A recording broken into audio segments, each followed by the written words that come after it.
கொரிந்தியர் 1வது அதிகாரம் 1லிருந்து 10 வசனங்கள் வரை சேர்ந்து வாசிப்போம். 2 கொரிந்தியர் 1வது அதிகாரம் 1லிருந்து 10 வரை எல்லாரும் சேர்ந்து ஒரு மனமாய் வாசிக்க போகிறோம். சத்தத்தை உயர்த்தி வாசிப்போம். தேவனுடைய சித்தத்தினாலே இயேசு கிறிஸ்துவின் அப்போஸ்தலனாகிய பவுலும் சகோதரனாகிய தீமோத்தேயும் கொரிந்து பட்டணத்தில் உள்ள தேவனுடைய சபைக்கும் அகாயா நாடுமெங்குமுள்ள எல்லா பரிசுத்தவான்களுக்கும் எழுதுகிறதாவது, நம்முடைய பிதாவாகிய தேவனாலும் கர்த்தராகிய இயேசு கிறிஸ்துவினாலும் உங்களுக்கு கிருபையும் சமாதானம் உண்டாவதாக. நமது கர்த்தராகிய இயேசு கிறிஸ்துவின் பிதாவாகிய தேவனும் இரக்கங்களின் பிதாவும் சகலவிதமான ஆறுதலின் தேவனுமாய் இருக்கிறவருக்கு ஸ்தோத்திரம். தேவனால் எங்களுக்கு அருளப்படுகிற ஆறுதலினாலே எந்த உபத்திரவத்திலாகிலும் அகப்படுகிறவர்களுக்கு நாங்கள் ஆறுதல் செய்ய திராணி உள்ளவர்களாக இருக்கும்படி எங்களுக்கு வரும் சகல உபத்திரவங்களிலேயும் அவரே எங்களுக்கு ஆறுதல் செய்கிறவர். எப்படி எனில், கிறிஸ்துவனுடைய பாடுகள் எங்களிடத்தில் பெருகிறது போல கிறிஸ்துவினாலே எங்களுக்கு ஆறுதலும் பெருகிறது. ஆதலால் நாங்கள் உபத்திரவப்பட்டாலும் அது உங்கள் ஆறுதலுக்கும் இரட்சிப்புக்கும் ஏதுவாகும். நாங்கள் ஆறுதல் அடைந்தாலும் அதுவும் உங்கள் ஆறுதலுக்கும் இரட்சிப்புக்கும் ஏதுவாகும். நாங்கள் பாடுபடுகிறது போல நீங்களும் பாடுபட்டு சகிக்கிறதுனாலே அந்த இரட்சிப்பு பலன் செய்கிறது. நீங்கள் எங்களோட கூட பாடுபடுகிறது போல எங்களோட கூட ஆறுதலும் அடைகிறீர்கள் என்று நாங்கள் அறிந்து உங்களை குறித்து உறுதியான நம்பிக்கையுள்ளவர்களாக இருக்கிறோம். ஆகையால் சகோதரரே, ஆசியாவில் எங்களுக்கு நேரிட்ட உபத்திரவத்தை நீங்கள் அறியாதிருக்க எங்களுக்கு மனதில்லை. என்னவெனில், பிழைப்போம் என்கிற நம்பிக்கை அற்றுப்போகத்தக்கதாக எங்கள் பலத்திற்கு மிஞ்சின அதிக பாரமான வருத்தம் எங்களுக்கு உண்டாயிற்று. நாங்கள் எங்கள் மேல் நம்பிக்கையாயிராமல் மரித்தோரை எழுப்புகிற தேவன் மேல் நம்பிக்கையாக இருக்கத்தக்கதாக மரணம் வரும் என்று நாங்கள் எங்களுக்குள்ளே நிச்சயித்திருந்தோம். அப்படிப்பட்ட மரணத்தினின்றும் அவர் எங்களை தப்புவித்தார், இப்பொழுதும் தப்புவிக்கிறார், இன்னமும் தப்புவிப்பார் என்று அவரை நம்பி இருக்கிறோம். எத்தனை பேர் கர்த்தரை நம்பி இருக்கிறீங்க? இன்னொரு முறை உண்மையே நம்பி இருக்கிறோன்னு கைத்தட்டி கர்த்தரை மகிமைப்படுத்துங்க பார்ப்போம். ஹல்லேலூயா, ஹல்லேலூயா, praise the Lord, praise the Lord, praise the Lord, ஹல்லேலூயா, ஆமென்.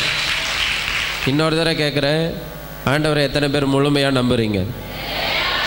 இன்னொரு முறை கேட்குறேன், கர்த்தரை இன்னும் எவ்வளோ உறுதியாக நம்புறீங்க? எத்தனை பேர் மரணத்திலிருந்து கர்த்தர் தப்பு வைப்பாருன்னு எதிர்பார்ப்போடு இருக்கிறீங்க? அவர் தான் நமக்கு ஆறுதலின் தேவன், சகலவித ஆறுதலின் தேவன். இந்த நிருபத்துக்கு பேர் ஆறுதலின் நிருபம். 2 கொரிந்தியர் நிருபத்துக்கு பேர் என்ன? ஆறுதலின் நிருபம். அதில் சகலவித ஆறுதலின் தேவன் அப்படின்னு எழுதியிருக்கு. ஆக இந்த முழு புத்தகமுமே, இந்த நிருபம் மட்டும் இல்லை, முழு வேதாகம புத்தகமே நமக்கு ஆறுதலின் புத்தகம்தான். எத்தனை பேர் இதை ஏற்றுக்குவீங்க? நல்ல ஒரு அல்லேலூயா சொல்லுங்க பார்ப்போம். தோத்திரம். நிருபங்கள் அப்படின்னு சொல்லுவோம் அப்படின்னா, முதலாவது நமக்கு சுவிசேஷ புத்தகங்கள் தான் கொடுக்கப்பட்டுச்சு. சுவிசேஷ புத்தகங்கள், இயேசு யார், எதுக்காக இந்த உலகத்துக்கு வந்தார் அப்படின்றது சுவிசேஷ புத்தகம் நமக்கு எடுத்து காண்பிக்குது. அடுத்தது நடபடிகள் புத்தகம், அப்போஸ்தலர் காலத்தில் சபை எப்படி ஆரம்பமானது, சபையோடைய வரலாறு, சபையோடைய சரித்திரம் அதில் அடங்கி இருந்தது. அடுத்தது நிருபங்கள் நமக்கு கொடுக்கப்பட்டது. நிருபங்கள் எதுக்கு அப்படின்னு சொன்னால், ஒவ்வொரு கிறிஸ்தவனுக்கு வேண்டிய செய்தி, ஒரு கிறிஸ்தவன் எப்படி இருக்கணும், என்ன செய்யணும் அப்படின்ற விபரங்கள் அடங்கியது தான் ஒரு செய்தி. அதுக்கு பேர் தான் நிருபங்கள் அப்படின்னு கொடுக்கப்பட்டது. மொத்தம் 21 நிருபங்கள் புதிய ஏற்பாட்டில் நமக்கு கொடுக்கப்பட்டிருக்கு. அதில் முதல் நிருபங்கள் அப்படின்னா ரோமர், 1 கொரிந்தியர், 2 கொரிந்தியர், கலாத்தியர் புத்தகம் மீட்புக்கான செய்திகள் அடங்கிய புத்தகம். ஒரு மனிதனை எப்படி ஆண்டவர் மீட்டெடுப்பார் அப்படின்னு இந்த கால நேரத்தில் எத்தனை பேர் உறுதியாக சொல்ல முடியும், கர்த்தர் எங்களை மீட்டெடுத்திருக்கிறார் அப்படின்னு? தோத்திரம். அடுத்தது எபேசியர், பிலிப்பியர், கொலோசையர், பிலமோன் புத்தகங்கள் எல்லாம் கிறிஸ்துவின் குணாதிசயங்களை காட்டுது. அவரை அடித்தாலும், அவரை குட்டினாலும், அவரை காரி துப்புனாலும் ஒருவரையும் சபிக்கவே மாட்டார். அவருடைய கூக்குரலை வீதியில் கேட்கவே முடியாது. அவ்வளவு பாடுகளையும் சோதனையும் சகித்து கொண்ட ஆண்டவர் அவருடைய குணாதிசயத்தை காண்பிக்குது. இன்றைக்கி இந்த பந்தியில் பங்கு பெறுகிற எல்லாரும் இயேசுவை போல மாறணும். அவருடைய குணத்துக்கு ஒப்பனையாக நம்ம குணமும் மாறணும். அடுத்தது இறுதி கால செய்திகள், கடைசி காலத்தில் என்ன சம்பவிக்க போகிறது, மரணத்துக்கு பிறகு வாழ்க்கை இருக்கா அப்படின்றத குறித்து 1 தெசலோனிக்கேயர் 2 தெசலோனிக்கேயர் நிருபம் நமக்கு எடுத்து காமிக்குது. எத்தனை பேர் உண்மையாக நம்புறீங்க மரணத்துக்கு பிறகு நமக்கு வாழ்க்கை இருக்குது? தோத்திரம். நம்ம வாழ்க்கை தொடருகிற வாழ்க்கை. கை வருத்தர் அல்லேலூயா சொல்லுங்க பாப்போம். அடுத்தது சபைக்குரிய சம்பவங்கள், பிரசங்க தகவல்கள், சபைக்குரிய செய்திகளை 1 தீமோத்தேயு 2 தீமோத்தேயு தீத்து இப்படிப்பட்ட நிருபங்களில் எழுதப்பட்டிருக்கு. பிரசங்கம் பண்ணும்போது என்ன செய்யணும், சபையில் போதகர்கள் எப்படி இருக்கணும் அப்படின்றத குறித்து இவ்வளவு தகவல்களும் நிருபங்கள் அப்படின்ற தொகுப்பில் அமைந்திருக்கு. அதுபோல் இந்த 2 கொரிந்தியரும் ஒரு நிருபம், அது ஒரு எழுதப்பட்ட ஒரு கடிதம். கொரிந்து சபைக்காக, இப்படி ஒரு சபை, அந்த சபையில் இருக்கிற பிரச்சனைகள், அந்த சபை சந்திக்க போகிற சவால்கள், அந்த சபைக்கு ஆண்டவர் எப்படிப்பட்டவராக வரப்போகிறாரு அப்படின்றத குறித்து ஒரு நிருபம், ஒரு கடிதம் எழுதப்பட்டது. அதுபோல் இந்த கொரிந்தியர் 1 கொரிந்தியர் புத்தகம் 1 கொரிந்தியர் புத்தகம் எபேசு பட்டணத்திலிருந்து பவுல் எழுதி அது தீமோத்தேயு அப்படின்ற ஒரு ஊழியக்காரன் கையில் கொடுத்து அதை கொரிந்து சபைக்கு போய் கொடுக்க சொன்னார். அந்த நிருபத்தில் ரொம்ப ஸ்ட்ராங்கான உபதேசம் இருக்குது. ஒரு மனுஷன், ஒரு கிறிஸ்தவன் எப்படி வாழணும் அப்படின்னு. அந்த செய்தியை அந்த கொரிந்து சபையில் இருந்த கள்ள போதகர்கள், கள்ள கிறிஸ்துகள், கள்ள மார்க்கமாக இருக்கிறவங்க, முகத்தரை போட்டு உட்கார்ந்து இருக்கிறவங்க, அவங்களால அந்த உபதேசத்தை ஏற்றுக்க முடியல. இது என்ன கடுமையான உபதேசம், இப்படி ஒரு உபதேசத்தை பவுல் கொடுத்துருக்கிறாரு அப்படின்னு அவருக்கு எதிர்த்து நின்னாங்க. தீமோத்தேயு அதை கேட்டு பவுலுக்கு சொன்னார், நீங்கள் எழுதின நிருபத்தை குறித்து அங்கே இருந்த கள்ள கிறிஸ்தவர்கள், சும்மா ஆசீர்வாதத்துக்காக வந்தவங்க, அவங்களுக்கு கடுமையான உபதேசம் ஏற்றுக்காது. அவங்க அப்படியே மேம்போடு அப்படியே இருக்கணும். பாஸ்டர் அதட்டக்கூடாது, அவங்க கண்டிக்கக்கூடாது. ஒரு பெற்றோருக்கு பெற்றெடுக்கிற உரிமை மட்டும் கிடையாது, அவங்கள கண்டித்து வளர்க்குற உரிமை அவங்களுக்கு உண்டு. தோத்திரம். ரலிலியா சொல்லுங்க பாபா. அதனால் பவுல் பெற்றெடுக்கிறார் விசுவாசத்தினால. அதனால் அந்த சபையை எப்படியாவது முன்னேற்றத்துக்குள்ளே கொண்டு போகணுன்னு பார்க்குறாரு. ஆனால் தீமோத்தேயு சொல்லும் பொழுது உங்கள் நிருபம் அவங்களுக்கு பல பாதிப்பை ஏற்படுத்தினதுனால பயங்கரமாக எதிர்ப்பு தெரிவிக்கிறாங்க அப்படின்னு சொன்னதும் பவுலுக்கு ரொம்ப மனது சங்கடமாக இருக்குது. அதனால் 2வது நிருபத்தை எழுதி அதை தீத்து அப்படின்ற ஒரு கையில் கொடுத்து அந்த சபைக்கு திரும்ப போய் கொண்டு போய் கொடுக்க சொல்கிறார். கொடுக்க போகும்போது அந்த இடத்துல ஒரு ஆறுதல் உண்டாகுது. தீத்து வந்ததுனாலே எங்களுக்கு ஆறுதல் உண்டாகிறது அப்படின்றது போல் இந்த தீத்துவுக்குள்ளே ஒரு ஆறுதலின் ஆவி இருந்தது.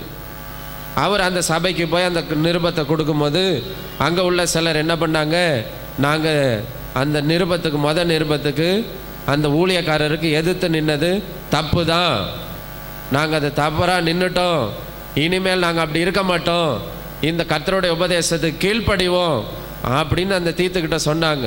அந்த தீத்து பவுலுக்கிட்ட சொல்கிறாரு, இப்போ நீங்கள் எழுதின 2வது நிருபத்தை குறித்து அவங்க ரொம்ப சந்தோஷமாக இருக்கிறாங்க, நான் போனதுனால அந்த சபைக்கு ஆறுதல் வந்துருச்சு. இப்போ அந்த செய்தியை எடுத்துகிட்டு கொடுக்கறதுனால இப்போ யாருக்கு ஆறுதல் வந்துருச்சு, பவுலுக்கும் ஆறுதல் வந்துட்டு. அதனால் இந்த திருவிருந்து பந்தி முடிஞ்சு போகும்போது நீங்கள் உங்கள் வீட்டுக்கு முதல்ல ஆறுதலாக மாற போகிறீங்க, 2வது சபைக்கு ஆறுதலாக மாற போகிறீங்க. அப்படி ஒரு மாற்றத்தை கர்த்தர் உங்களுக்குள்ளே தரப்போகிறார். எத்தனை பேர் அல்லேலூயா சொல்ல முடியும்? சோதனையில் ஆறுதல். எல்லாரும் சொல்லுங்க பாப்போம், என்ன இதில் ஆறுதல்?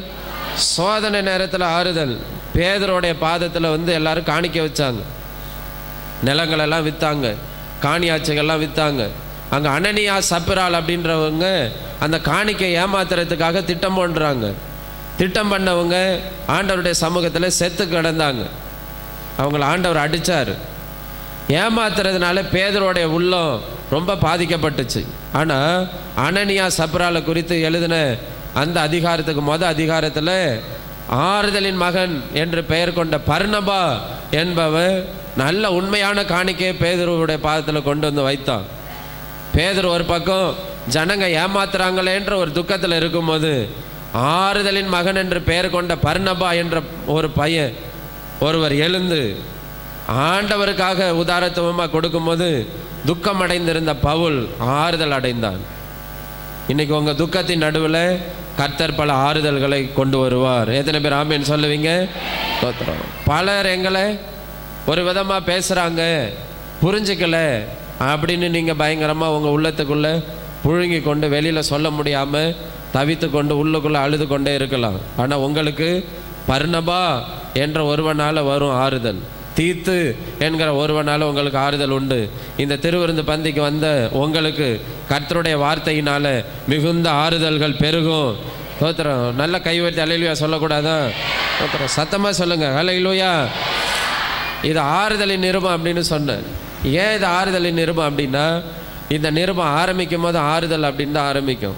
இதனுடைய மைய பகுதி ஆறுதல், முடியும் போது ஆறுதல் அப்படின்னு தான் வரும். அது வாசிப்பாங்க, கேளுங்க. முதல் அதிகாரம் 3வது வசனத்தை வாசிங்க பார்ப்போம். நமது கர்த்தராகிய இயேசு கிறிஸ்துவின் பிதாவாகிய தேவனும் இரக்கங்களின் பிதாவும் சகல விதமான ஆறுதலின் தேவனுமாய் இருக்கிறவருக்கு ஸ்தோத்திரம். சகல விதமான ஆறுதலின் தேவனுமாய் இருக்கிறவருக்கு ஸ்தோத்திரம். எல்லாரும் சேர்ந்து சொல்லுங்க பாப்பா. சகல விதமான ஆறுதலின் தேவனாய் இருக்கிறவருக்கு ஸ்தோத்திரம். சத்தமா சொல்லணும். சகல விதமான, சத்தமா சகல விதமான, கையை உயர்த்தி சொல்லக்கூடாதா? சகல விதமான ஆறுதலின் தேவனாய் இருக்கிறவருக்கு ஸ்தோத்திரம். சகல விதமான ஆறுதலின் தேவனாய் இருக்கிறவருக்கு ஸ்தோத்திரம். இதை உங்கள் வாய்னால சொல்லி கைத்தட்டி கர்த்தரை மகிமைப்படுத்துங்க பாப்பா. சகல விதமான ஆறுதலின் தேவனாய் இருக்கிறவருக்கு ஸ்தோத்திரம். ஆமென். சோதனை நேரத்தில் தான் நமக்கு ஆறுதல். சரியா? இங்கே எப்படி எழுதியிருக்கு பார்த்தீங்கன்னா, பலவிதமான உபத்திரவம், பலவிதமான கஷ்டம். ஆனால் இந்த நேரத்தில் ஆண்டவர் சகல விதமான ஆறுதலின் தேவன் அப்படின்னு அறியப்படுறார்.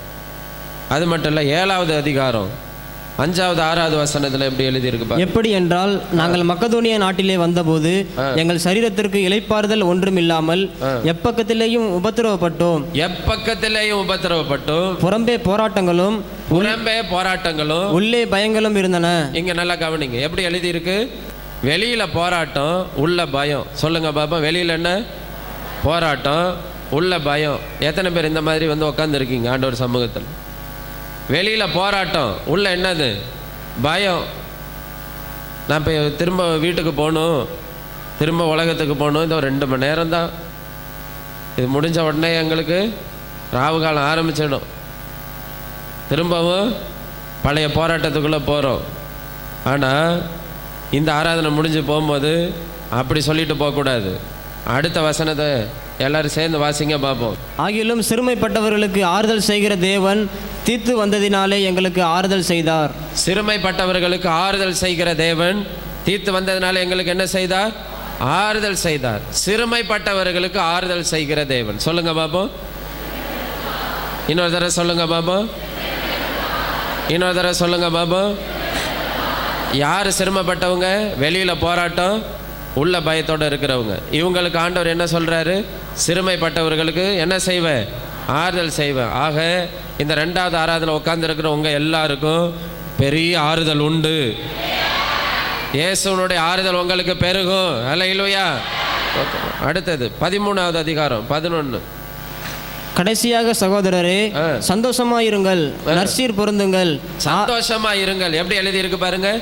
சந்தோஷமாயிருங்கள், நற்சீர் பொருந்துங்கள், ஆறுதல் அடையுங்கள், ஆறுதல் அடையுங்கள், ஏக சிந்தையாயிருங்கள், ஏக சிந்தையாயிருங்கள், சமாதானமாயிருங்கள், சமாதானமாயிருங்கள். அப்பொழுது அன்புக்கும் சமாதானத்துக்கும் காரணராகிய தேவன் உங்களோட கூட இருப்பார். உங்களோட கூட இருப்பார். எத்தனை பேர் இதை நம்புறீங்க? ஆறுதல் அடையுங்கள். எப்படி எழுதி இருக்கு?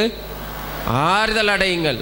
2 இடத்துல கர்த்தர் அறியப்பட்டார். 1 சகல விதமான ஆறுதலின் தேவன், 2வது சிறுமைப்பட்டவர்களுக்கு ஆறுதல் செய்கிற தேவன். ஆனால் 3வது தடவை ஆண்டவருடைய நாமம் இல்லை, நம்மளே ஆறுதலாக இருக்க சொல்கிறார். ஒரு அல்லேலூயா சொல்லுங்க பாப்போம். 2 தடவை கர்த்தர் வெளிப்பட்டதே போதும், பெருசு. 3வது தடவை நாமளே சந்தோஷமாக இருக்க பழகலாம். நம்ம கையே நமக்கு உதவியாக மாறிடும். கை வைத்து அல்லேலூயா சொல்லுங்க பாப்போம். சத்தமாக அல்லேலூயா சொல்லுங்க. நம்ம கையை எப்படி மாறிடும்? நமக்கு உதவி. இந்த 2 கண்ணும் அழும்போது யார்கிட்டையாவது போய் கேட்குறோமா, இந்த கண்ணில் வடிகிற கண்ணீரை துடைப்பது எப்படின்னு? ஆட்டோமேட்டிக்காக இந்த 2 கையும் என்ன பண்ணிடும்? போயிடும். அது பார்த்துட்டு தான் உங்களுக்கு நீங்களே ஆசீர்வாதமாக ஆண்டவர் உங்களை மாற்றுவார்.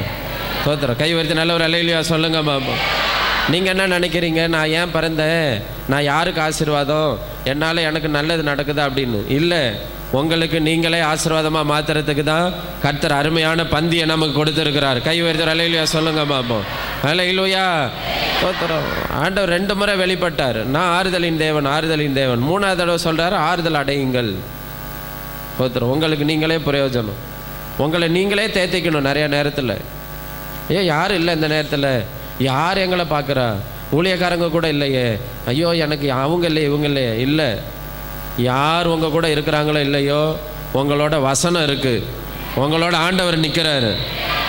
இம்மானுவேல் என்று அறியப்பட்ட ஆண்டவர் நம்மோடு இருக்கிறார். எத்தனை பேர் ஏற்றுக்கிறீங்க? அப்படி உங்கள் உள்ளத்தை நீங்களே தேத்திக்கணும், சரி பண்ணிக்கணும். பரவாயில்ல, யார் இல்லாட்டினாலும் பரவாயில்ல, நம்ம பாஸ்டர் நமக்கு சொல்லி கொடுத்த வசனம், நாம் சுமக்கிற பரிசுத்த வேதாகம் நம்ம கூட தான் இருக்குது. அதில் இருக்கிற ஆண்டவர் நம்ம கூட தான் இருக்கிறார். எத்தனை பேர் இப்போவும் கேட்குறேன், எத்தனை பேர் 100க்கு 100 நம்புறீங்க ஆண்டவர் நம்மோடு கூடவே இருக்கிறார் அப்படின்னு? ஸ்தோத்திரம். கை தட்டி ஆண்டவரை மேம்படுத்தலாம். அல்லேலூயா ஸ்தோத்திரம் ஸ்தோத்திரம். ஆமென். ஆக நீங்கள் யாராக இருக்கணும், நீங்கள் யாராக இருக்கணும், அதை நீங்கள் நிறையா கற்றுக்கணும். நீங்கள் யாராக இருந்தால் மற்றவங்களுக்கு ஆறுதலாக மாறுவீங்க. எடுங்க 5வது அதிகாரம் 20வது வசனம். ஆனபடியினாலே தேவனானவர் எங்களை கொண்டு புத்தி சொல்லுகிறது போல, எங்களை கொண்டு புத்தி சொல்லுகிறது போல, நாங்கள் கிறிஸ்துவுக்காக ஸ்தானாபதிகளாய் இருந்து, கிறிஸ்துவுக்காக ஸ்தானாபதிகளாய் இருந்து, தேவனோட ஒப்புரவாகுங்கள் என்று, தேவனோட ஒப்புரவாகுங்கள் என்று கிறிஸ்துவின் நிமித்தம் உங்களை வேண்டிக் கொள்ளுகிறோம். கிறிஸ்துவின் நிமித்தம் உங்களை என்ன பண்ணுகிறோம்? வேண்டிக் கொள்ளுகிறோம். ஸ்தானாபதிகளாக இருங்க அப்படின்னா ஆங்கிலத்தில் அம்பாசடர். ஸ்தானாபதிகளாக இருங்க. நீங்கள் அநேகரை கிறிஸ்துவோடு ஒப்புரவாக்குகிற ஒப்புரவாக்குதலின் ஊழியத்தை செய்யணும். அவங்களுக்கு பேர் தான் ஸ்தானாபதி. அல்லேலூயா சொல்லுங்க பாபா. ஸ்தானாபதினா யாரு? ஆண்டவரை விட்டு தூரமாக போனவங்களெல்லாம் திரும்ப ஆண்டவர் பக்கம் கொண்டு வரவங்க தான். அல்லேலூயா. நீங்கள் போய் அவங்கள்ட்ட சொல்லணும். என்ன சொல்லணுன்னா, நான் இதுவரை நடக்கிறது அவருடைய சுத்த கிருபை, என்னை தாங்கி இருக்கிறது அவருடைய சுத்த கிருபை, இன்னைக்கு நீ அவரை நம்பினா உனக்கு ஒரு பெரிய ஆறுதல் உண்டு அப்படின்னு சொல்கிறவங்களுக்கு பேர் தான் ஸ்தானாபதி. அல்லேலூயா. சத்தமர் அல்லேலூயா சொல்லுங்க பாபா. இங்கே இருக்கிற எல்லாரும் ஸ்தானாபதிகளாக மாறணும். ஆண்டவர் விட்டு தூரமாக இருக்கிறவங்களால என்ன பண்ணணும்? ஆண்டவரோட கொண்டு வந்து ஒப்புரவாக்கணும். நீங்கள் பண்ணுற இந்த ஊழியத்தை பார்த்து பரலோகம் சந்தோஷப்படணும். நிறைய பேர் ஆண்டவர் விட்டு தூரமாக இருப்பாங்க, சபை விட்டு தூரமாக இருப்பாங்க. அவங்களுக்கெல்லாம் ஊழியம் செய்யணும், கொண்டு வரணும், சபைக்குள்ளே கொண்டு வந்து ஆண்டவரோட சேர்த்து வைக்கணும். சரியா? 2வது 6வது அதிகாரம் 1வது வசனத்தை வாசிங்க. தேவனுடைய கிருபையை நீங்கள் விருதாவாய் பெறாதபடிக்கு, தேவனுடைய கிருபையை நீங்கள் விருதாவாய் பெறாதபடிக்கு, உடன் வேலையாட்களாகிய நாங்கள் உங்களுக்கு புத்தி சொல்லுகிறோம். உடன் வேலையாட்களாகிய நாங்கள் உங்களுக்கு என்ன சொல்லுகிறோம்? புத்தி சொல்லுகிறோம். 2வது நம்ம எல்லாரும் யாருன்னா வேலையாட்கள். பக்கத்தில் கைப்பிடி சொல்லுங்க, நாம் கிறிஸ்துவுக்கு வேலையாட்கள். அறுப்பு மிகுதி, வேலையாட்களோ கொஞ்சம். அறுப்புக்கு ஆண்டவர் வேலையாட்களை அனுப்பணும்னு வேண்டிக் கொள்ளுங்கள்னு எழுதியிருக்கு. இங்கே யாருக்கும் முதலாளிலாம் கிடையாது. எல்லாரும் ஆண்டவருக்கு வேலைக்காரங்க தான். எல்லாரும் எப்படிப்பட்ட வேலைக்காரங்கன்னா, பெரிய அறுவடைக்கு நேராக போகிற வேலைக்காரங்க. நமக்கு இந்த சீர்காழியில் பெரிய அறுவடை இருக்குது, கவலைப்படாதீங்க. அல்லேலூயா.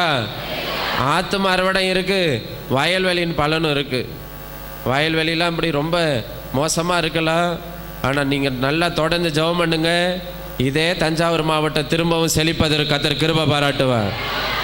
ரொம்ப ஜெபம் பண்ணுங்க, உபவாசத்தோடு இருங்க. நம்முடைய இடங்களெல்லாம் மீட்டெடுக்கலாம். பெரிய காரியங்களை கர்த்தர் இந்த மாவட்டத்தில் செய்வார். எத்தனை பேர் எதிர்பார்க்குறீங்க? நல்ல ஒரு அல்லேலூயா சொல்லுங்கள். நீங்கள் எல்லோரும் நல்ல வேலைக்காரங்களாக இருந்தால் தான் இது முடியும். இன்றைக்கி மாலையில் வாங்க, நம்ம எல்லோரும் சேர்ந்து பாரத்தோட கண்ணீரோடு ஜெபம் பண்ணும், முழங்காலில் நின்று கதறி ஜெபம் பண்ணும். எவ்வளோ வேலை இருந்தாலும் வந்துடுங்க, வந்துட்டு போயிடலாம் வீட்டுக்கு. பத்திரமா 8 மணிக்கெல்லாம் போயிடலாம். வந்து ஜெபம் பண்ணுங்க. திரும்ப திரும்ப சொல்கிறேன், ஜெபம் பண்ணுங்க. வயல் நிலங்களுக்காக, விவசாயிகளுக்காக, நல்ல மழைக்காக பாரமாக ஜெபம் பண்ணும். சபையில் நம்ம ஜெபம் பண்ணோன்னா 100க்கு 100 சொல்கிறேன், நிச்சயமாக சொல்கிறேன், கர்த்தர் வானத்தை திறப்பார். எல்லா வயலுக்கு வேண்டிய ஆசீர்வாதத்தை கர்த்தர் தருவார். நம்ம வேலையாட்களாக சேர்ந்து வருவோம். ஒரு அல்லேலூயா சொல்லுங்க மாமா. எப்படி சேர்ந்து வருவோம்? வேலையாட்களா. இந்த வேலையாட்களுக்கு என்ன வேலைன்னா புத்தி சொல்கிற வேலை. நிறைய பேருக்கு புத்தி சொல்கிறது பிடிக்காது. ஓவராக புத்தி சொன்னால் பைத்தியம்னு சொல்லிடுவாங்க.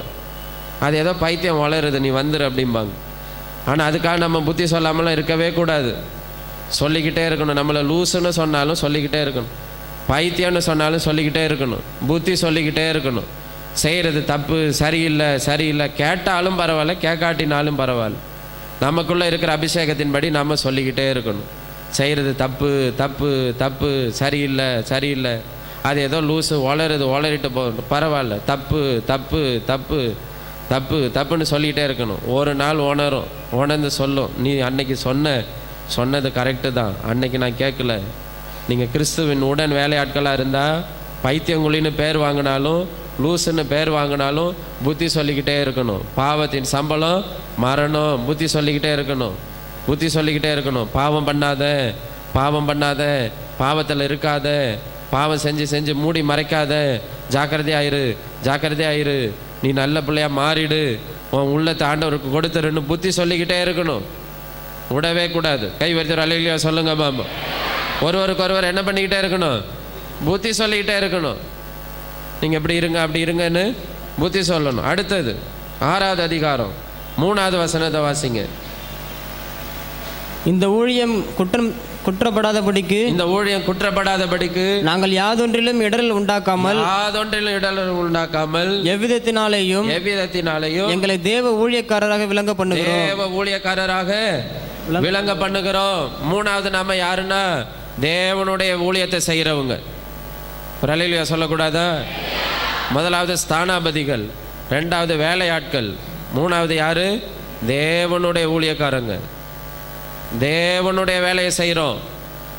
நீங்கள் எங்கே தான் வேலை பாருங்கள், அது ஆண்டவர் கொடுத்த வேலை. எத்தனை பேர் அதுக்கு மதிப்பு கொடுக்குறீங்க? ஒருத்தரும் அல்லேலூயா. அது ஆண்டவருடைய வேலையா, ஆண்டவருடைய ஊழியமாக செய்யணும். அது மூலமாக நிறைய பேரை சந்திக்கலாம். சரியா? தேவ ஊழியக்காரராக இருந்து பிள்ளைகளை போல நடத்தணும். ஊழியக்காரங்க சபையை பெற்றெடுத்து சபையில் இருக்க ஜனங்களை எப்படி நடத்துகிறாங்க? பிள்ளைகளாக நடத்துகிறாங்க. எத்தனை பேர் எங்களுக்கு ஒரு நல்ல தகப்பன் உண்டுன்னு ஒரு அல்லேலூயா சொல்ல முடியும்? ஆவிக்குரிய தகப்பன் எங்களுக்கு கத்த தந்திருக்கிறார். எத்தனை பேர் அல்லேலூயா சொல்ல முடியும்? எத்தனை பேர் உங்களுக்கு நல்ல ஆவிக்குரிய தகப்பன் தாயை, நல்ல ஆவிக்குரிய குடும்பத்தை எங்களுக்கு நல்ல போதகராக கத்த தந்திருக்கிறாருன்னு எத்தனை பேர் சந்தோஷமாக இருக்கிறீங்க? நான் அல்லேலூயாலாம் சொல்ல நீங்களே சொல்கிறீங்க.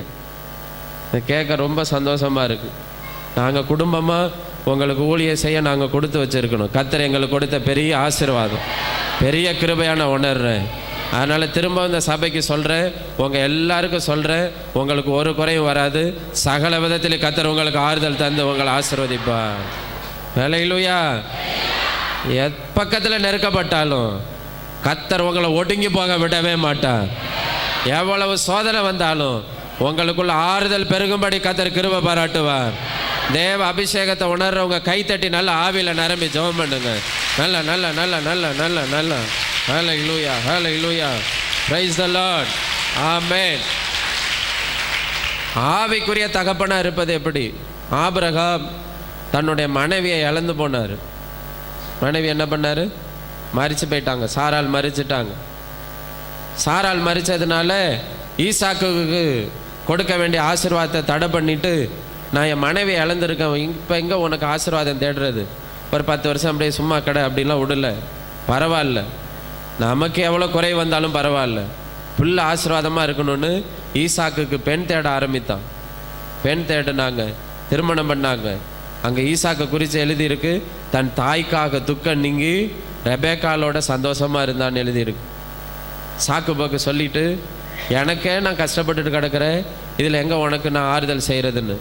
எங்களுக்கு எவ்வளோ தோல்வி, எங்களுக்கு எவ்வளோ மன கஷ்டம், எங்களுக்கு எவ்வளோ மன வருத்தம், எங்கள் உள்ளம் சுக்குநூறாக உடஞ்சிருந்தாலும் சபையை பத்திரமாக நடத்துகிற அபிஷேகத்தை கர்த்தர் எங்களுக்குள்ளே தந்திருக்கிறார்.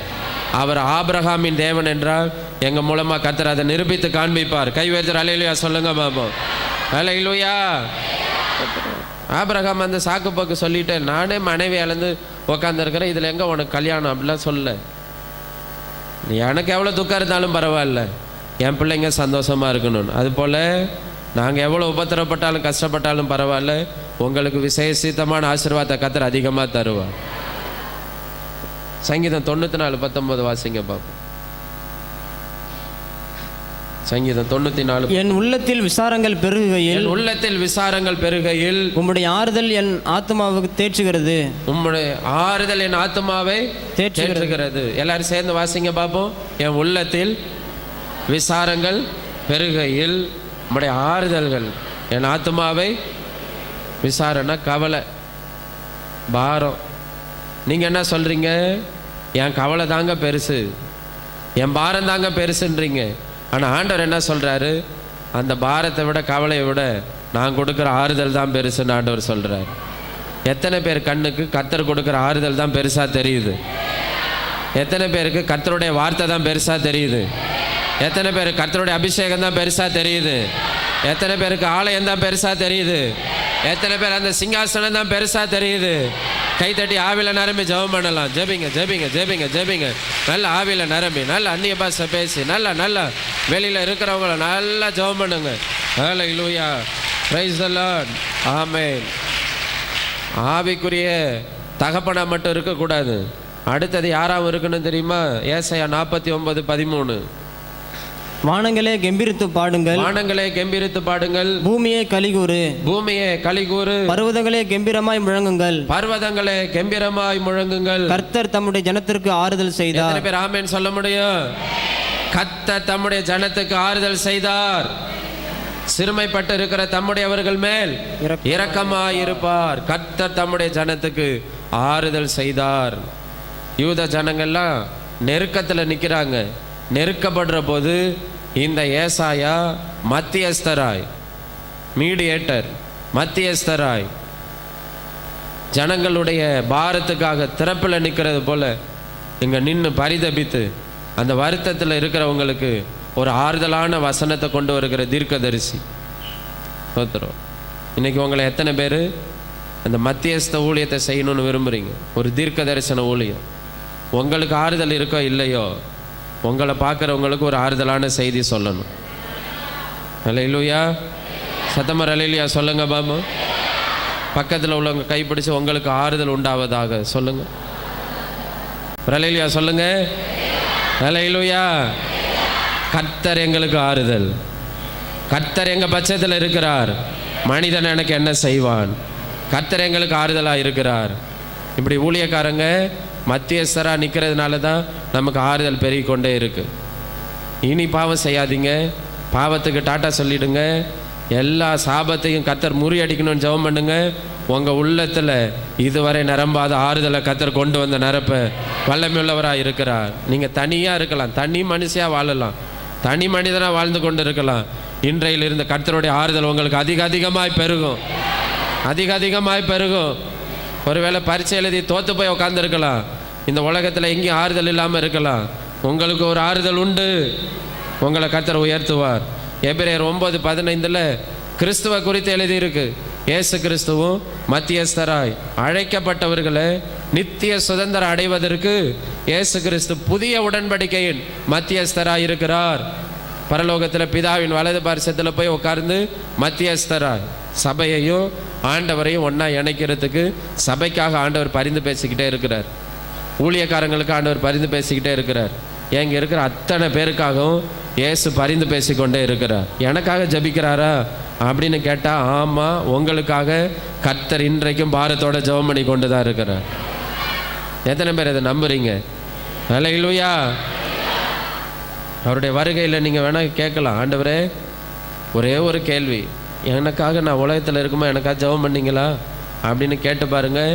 நிச்சயமாக பைபிள் உள்ளபடி சொல்கிறேன், கண்ணீரோடு சொல்லுவார், என் மகனே என் மகளே உனக்காக நான் வருத்தப்பட்டு கொண்டு இருந்தேன், உனக்காக கண்ணீர் வடித்து கொண்டு இருந்தேன், என் ஜபம் உன்னை இங்கே பரலோகத்துக்கு கொண்டு வந்திருக்குன்னு ஆண்டவர் சொல்லுவார். எத்தனை பேர் இதை எதிர்பார்க்குறீங்க? தோத்திரம். அதுதான் மத்தியஸ்த ஊழியம். நீங்கள் அநேகருக்கு ஆறுதலாக மாறணும். உங்களுக்கு நீங்களே ஆறுதலாக ஆண்டவர் மாற்றிட்டாரு. நீங்கள் அநேகருக்கு ஆறுதலாக மாறணும். அடுத்தது லூக்கா 2வது அதிகாரம் 25லேருந்து 32 வரைக்கும். எக்ஸ்பெக்டேஷன், பெருசாக எதிர்பார்க்கணும். சும்மாலாம் ஆலயத்துக்கு வர்றது போகிறதுலாம் இல்லை, பெருசாக. அது என்ன ரொம்ப பெருசு? அதை நம்ம இப்ப கண்டுபிடிப்போம். வாசிங்க. அப்பொழுது சிமியோன் என்னும் பேர் கொண்ட ஒரு மனுஷன் எருசலேமில் இருந்தான். எருசலேமில் இருந்தான். அவன் நீதியும் தேவபக்தி உள்ளவனாயும் அவன் நீதியும் தேவபக்தியும் உள்ளவனாயும் இஸ்ரவேலின் ஆறுதல் வர காத்திருக்கிறவனாயும் இருந்தான். எதுக்காக காத்திருந்தான்? இஸ்ரவேலின் ஆறுதல் வர காத்திருக்கிறவனா இருந்தான். பெருசா அவனை எதிர்பார்க்கிறான். எத்தனை பேர் நீங்க இருக்கிற பட்டணத்துக்கும் உங்க வீட்டுக்கும் கர்த்தர் பெரிய ஆறுதலை கொண்டு வருவார்னு எதிர்பார்க்குறீங்க? இந்த அலையிலியா சத்தம் போதாது, நல்ல சத்தமா சொல்லணும். இன்னொரு தடவை கேட்குறேன், எத்தனை பேர் இஸ்ரவேலின் ஆறுதல் வர உண்மையா காத்திருக்கிறீங்க? வாசிங்க. அவன் மேல் பரிசுத்த ஆவி இருந்தார். பரிசுத்த ஆவி இருந்தார். கர்த்தருடைய கிறிஸ்துவை நீ காணும் முன்னே மரணம் அடைய மாட்டாய் என்று, கிறிஸ்துவை நீ காணும் முன்னே மரணம் அடைய மாட்டாய் என்று பரிசுத்த ஆவியினாலே அவனுக்கு அறிவிக்கப்பட்டும் இருந்தது. பரிசுத்த ஆவியினாலே அவனுக்கு அறிவிக்கப்பட்டுச்சு. நீ ஆண்டவரை இயேசுவை நீ பார்க்கிற வரைக்கும் உனக்கு என்ன கிடையாது? மரணமே கிடையாதுன்னு அவனுக்கு தீர்க்க தரிசனம் சொல்லியாச்சு. அவன் ஆவியின் ஏவுதலினால் தேவாலயத்தில் வந்திருந்தான். ஒரு ஊருக்குள்ள இருந்தவன் ஆவியின் ஏவுதலினால ஆலயத்துக்கு போ போ போன்னு ஒரு ஆவியின் ஏவுதல்னால அன்னைக்கு ஆலயத்துக்கு வராரு. எதுக்காக ஆண்டவர் கொண்டு போறாருன்னே தெரியல, ஆனால் வராரு. ஒரு ஏவுதல்னால வராரு, ஆலயத்துக்குள்ளே வராரு. உங்களுக்கெல்லாம் ஆண்டவர் ஏவும் போது நீங்கள் தாராளமாக அந்த சபையில் விழுந்து கடங்க, ஜெபம் பண்ணுங்க. நல்ல ஜெபம் தேவை நம்ம தேசத்துக்கு, நம்ம பட்டணத்துக்கு நிறைய ஜெபம் தேவை. ஜெபம் பண்ணிக்கிட்டே இருங்க. எங்கேயும் ஆறுதலை தேடி அலையாதீங்க. நீங்கள் ஜெபிக்கிற இடத்துல உங்களுக்கு கர்த்தர் ஆறுதல் தர வல்லமை உள்ளவர். தேவ ஆலயத்துக்கு ஏவுதல்னால வந்திருக்கிறாரு. வாசிங்க. இயேசு என்னும் பிள்ளைக்காக அன்னைக்கு அங்க இயேசு பிறந்திருக்கிறாரு. பிள்ளைய அந்த அப்பா அம்மா மரியாள் யோசேப்பு தூக்கி கொண்டு நியாயப்பிரமாண முறைப்படி செய்வதற்கு தாய் தகப்பன்மார் அவரை உள்ளே கொண்டு வருகையில் இவர் ஆவியின் ஏவுதல்ல வராரு. இயேசுநாதர் அந்த குழந்தைய எடுத்துட்டு வராங்கன்னு இவருக்கு தெரியல. ஏவுதல்னால வராரு. ஏவுதல்னால வந்தவர் பார்க்குறாரு, மரியாள் யோசேப்பும் யாரை வச்சிருக்கிறாங்க கையில்? இயேசுவை குழந்தையா. எத்தனை பேர் இந்த இயேசு உங்கள் கைகளில் பெற்றுக்கொள்ள ஆவலாக இருக்கிறீங்க? சத்தமாக இல்லையா சொல்லக்கூடாதா? சந்தோஷமாக சிரிச்ச முகமாக சொல்லக்கூடாதா? கைகளில் ஏந்திர இயேசு தான் உள்ளத்துக்குள்ளே வளர்ந்துக்கிட்டு இருக்கிறார். உள்ளத்துக்குள்ளே இருக்கிற இயேசு தான் இன்னைக்கு நம்ம வாழ்க்கையில் அற்புதங்களை அதிசயங்களை செய்கிறார். ஏவுதல்னால வந்தவன் இயேசுநாதரை பார்க்குறான். வாசிங்க. அவன் அவரை தன் கைகளில் ஏந்தி கொண்டு பார்த்தது மட்டும் இல்லை என்ன பண்ணுறாரு? கையில் ஏந்துறாரு. காமிங்கப்பா, கொண்டா இந்த அழகு பிள்ளைய கொண்டா. எல்லாருடைய பாவத்துக்காக மறிக்க போகிற பிள்ளை, எல்லாருடைய பாவத்துக்காக சுமந்து தீக்கிற ஒரு தேவ ஆட்டுக்குட்டி ஐயோன்னு கையில வாங்கி ஏந்தி கொண்டு தேவனை ஸ்தோத்தரித்து ஆண்டவரே உமது வார்த்தையின்படி உமது அடியனை இப்பொழுது சமாதானத்தோட போக விடுகிறீர். வார்த்தையின்படி நான் இப்ப சமாதானத்தோட போறேன். புறஜாதிகளுக்கு பிரகாசிக்கிற ஒளியாகவும் உம்முடைய ஜனமாகிய இஸ்ரவேலுக்கு மகிமையாகவும் தேவரீர் சகல ஜனங்களுக்கு முன்பாக ஆயத்தம் பண்ணின உம்முடைய இரட்சணியத்தை என் கண்கள் கண்டது என்றார். ஆண்டவர் எல்லா ஜனங்களுக்கு முன்பாக ஆயத்தம் பண்ணின இரட்சணியத்தை என் கண்கள் கண்டது. ஹல்லேலூயா. இஸ்ரவேலுக்கு ஆறுதல் வர காத்திருந்தவன் கைகளில் இயேசுவை பெற்றுக்கொண்டான். இன்னைக்கு கர்த்தர் உங்களுக்கு கொடுக்குற வசனத்தை கையில் ஏந்தி கொள்ளுங்க. உங்கள் ஆண்டவர் சுடர் ஒளிகளை ஆண்டவர் இந்த பூமியில் மாற்றுவார். ஹல்லேலூயா. இயேசுவை பார்க்காம எதையும் நீங்கள் பிரதிபலிக்க முடியாது. இன்றைக்கி எத்தனை பேர் உண்மையாக ஆவியில் உணர்ந்து சொல்கிறீங்க, நம்ம நடுவில் இயேசு பிரத்யட்சமாக இறங்கி இருக்கிறார். தோத்திரம். நம்ம நடுவில் கர்த்தர் இறங்கி இருக்கிறார். 2 கைகளை உயர்த்துங்க பார்ப்போம். இயேசுவேன்னு ஒரு 3 தடவை தோத்திரம். இயேசுவே தோத்திரம், இயேசுவே தோத்திரம். சொல்லுங்க, நல்லா சொல்லுங்க. கர்த்தர் அசைவாடுகிறார், கர்த்தர் கிரியை செய்கிறார். நல்லா கைத்தடி ஆவியில் நிரம்பி ஜெபிங்க. ஹல்லேலூயா. இயேசு வருகிறார். உன் துக்கம் சந்தோஷமாய் மாறும், உன் புலம்பல் ஆனந்த களிப்பாய் மாறும். கர்த்தர் ஆறுதல் செய்கிறவர். கர்த்தர் சீயோனுக்கு ஆறுதல் செய்கிறார். ஆமென். ஸ்தோத்திரம். கடைசி வசனம் வாசிங்க. மத்தேயு 5:4. துயரப்படுகிறவர்கள் பாக்கியவான்கள், அவர்கள் ஆறுதல் அடைவார்கள். உலகம் என்ன சொல்லுது? சந்தோஷமா இருக்கிறவங்க தான் பாக்கியவான்கள். பெரிய மாடி வீடு கட்டி பெருசா பணம் பேர் புகழோட வாழ்ந்து அவங்க தான் பிளஸட் அப்படின்னு சொல்லுது. ஆனால் பைபிள் வினோதமான உபதேசத்தை நமக்கு கற்றுக் கொடுக்குது. எந்த ஆசீர்வாதம் இல்லாமல் அழுதுகிட்டு உக்காந்து ஐயோன்னு ஒவ்வொரு வாழ்க்கைக்கும் ஒவ்வொரு அடி எடுத்து வைக்கும் போதும் ஒவ்வொரு போராட்டத்துக்கும் அழுதுகிட்டு இருக்கிற துயரப்படுகிறவர்கள் பாக்கியவான்கள்னு எழுதியிருக்கு. இன்னைக்கு நீங்கள் அழுது கொண்டு இருக்கலாம், இன்னைக்கு துயரப்பட்டு கொண்டு இருக்கலாம். உங்களுக்கு ஒரு ஆறுதலை கர்த்தர் சீக்கிரத்தில் கொண்டு வருவார். சங்கீதம் 86:7 இயேசு என்ன சொன்னாரோ அந்த பூமியில் அதுதான் நிறைவேறுச்சு. தீர்க்க தரிசனம் என்ன சொன்னுச்சோ அதுதான் நிறைவேறுச்சு. அதுபோல் கர்த்தருடைய வார்த்தை என்ன சொல்லுதோ அது நிச்சயமாக நிறைவேறும். 100க்கு 100 எதிர்பார்த்தீங்கன்னா நிச்சயமாக நிறைவேறும். சேர்ந்து இந்த வசனத்தை சொல்லுங்கள். இந்த வசனம் சீக்கிரமாக உங்கள் வாழ்க்கையில் நிறைவேற போகுது. சேர்ந்து வாசிங்க பார்ப்போம். நான் துயரப்படுகிற நாளில் உம்மை நோக்கி கூப்பிடுவேன், நீர் என்னை கேட்டருளுவீர். எத்தனை பேர் பதிலுக்கு காத்திருக்கிறீங்க? சீக்கிரத்தில் கர்த்தர் உங்களுக்கு பதில் தருவார். ஆறுதலின் தேவனாய் கர்த்தர் வருவார். ஹல்லேலூயா. ஆக சோதனை நேரத்தில் கர்த்தர் ஆறுதல் தருகிறார். ஆக இது ஆறுதலின் நிருபம் என்று 2 கொரிந்தியர் நிருபம் நிரூபிக்கப்படுகிறது. ஆரம்பத்திலே ஆறுதல், சகல விதமான ஆறுதல் அப்படின்னு ஆண்டவர் குறித்து எழுதியிருக்கு. அடுத்தது என்ன எழுதியிருக்கு? அடுத்தது அது மத்தியில் வரும்போது சிறுமைப்பட்டவர்களுக்கு ஆறுதல் செய்கிற தேவன், அப்புறம் ஆறுதல் அடையுங்கள் அப்படின்னு ஆறுதலின் நிருபமாகவே இருக்கு. இப்படி இந்த ஒரு நிருபத்தை தைரியமாக வாசிச்சிருக்கிறோம். நிச்சயமாக சொல்கிறேன், நமக்கு ஒரு பெரிய ஆறுதல் உண்டு. உங்கள் நம்பிக்கை இழந்து போகாமல் இருங்க. சிறுமைப்பட்டவர்களுடைய ஜெபத்தை கர்த்தர் தள்ளாது இருக்கிறார். ஹல்லேலூயா. எத்தனை பேர் சந்தோஷமாக இருக்கிறீங்க? கர்த்தர் என்னோடு இருக்கிறார், எங்களோடு இருக்கிறார், எங்கள் பட்சத்தில் இருக்கிறார். கர்த்தர் எங்களை நடத்தி கொண்டே இருக்கிறார்.